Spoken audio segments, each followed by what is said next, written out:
And what I see all over the place is people who care about looking good while doing evil. I would, in fact, make sure that we immediately surge to the border. All those people are seeking asylum. They deserve. If the bill were the law today, I'd shut down the border right now and fix it quickly. You have lied repeatedly to Congress and to the American people about this. They deserve to know. And the only way they're going to know is if I tell them. I've just told them. You talk about your budget being insufficient, and you seek to place the blame on Congress that we're not giving you the resources and your department the resources that you need. The number of individuals encountered at the border exceed the number of beds available in our detention facilities. But last year, in the FY24 budget, which we just passed, Congress appropriated you $61.8 billion in discretionary spending, which was more than you asked for.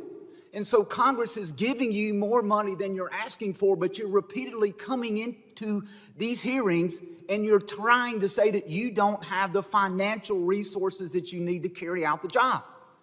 Chairman Green mentioned the detention beds. The detention beds, which you and I talked about last week, are incredibly troubling. And the fact that you come in and you once again, you ask for less detention beds, significantly less detention beds than we funded in the FY24 budget. You might have more beds if they remained in Mexico. You told me in that hearing last week that you agreed with the Senate 50,000 detention beds, but yet you come in and you ask Congress only to fund 34,000. And so how do you come in here and you ask for less detention beds, but yet every time you testify, you try to place the blame back on Congress? Because we are actually funding more detention beds every year than you're asking for.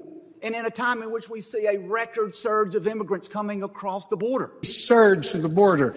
In a time in which you have at least now finally admitted that there is a crisis on the border, where we're seeing reports every day in the media about violent crimes. Indicate he has a criminal history.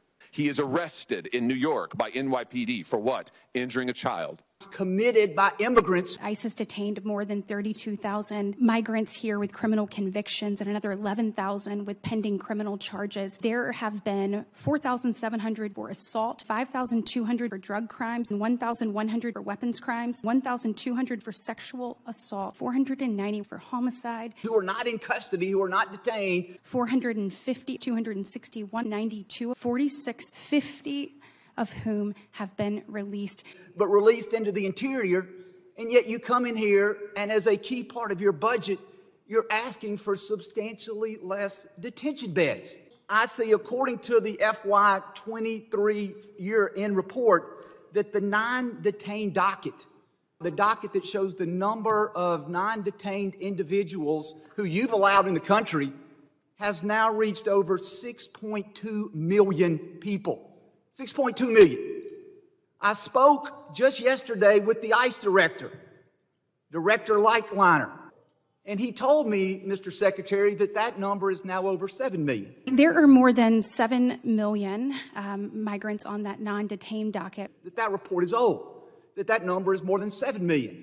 Axios reported just several weeks ago that by the end of this fiscal year, FY24, October 1st, that number is expected to grow to 8 million. Congressman, as I mentioned to you last week, I do not recall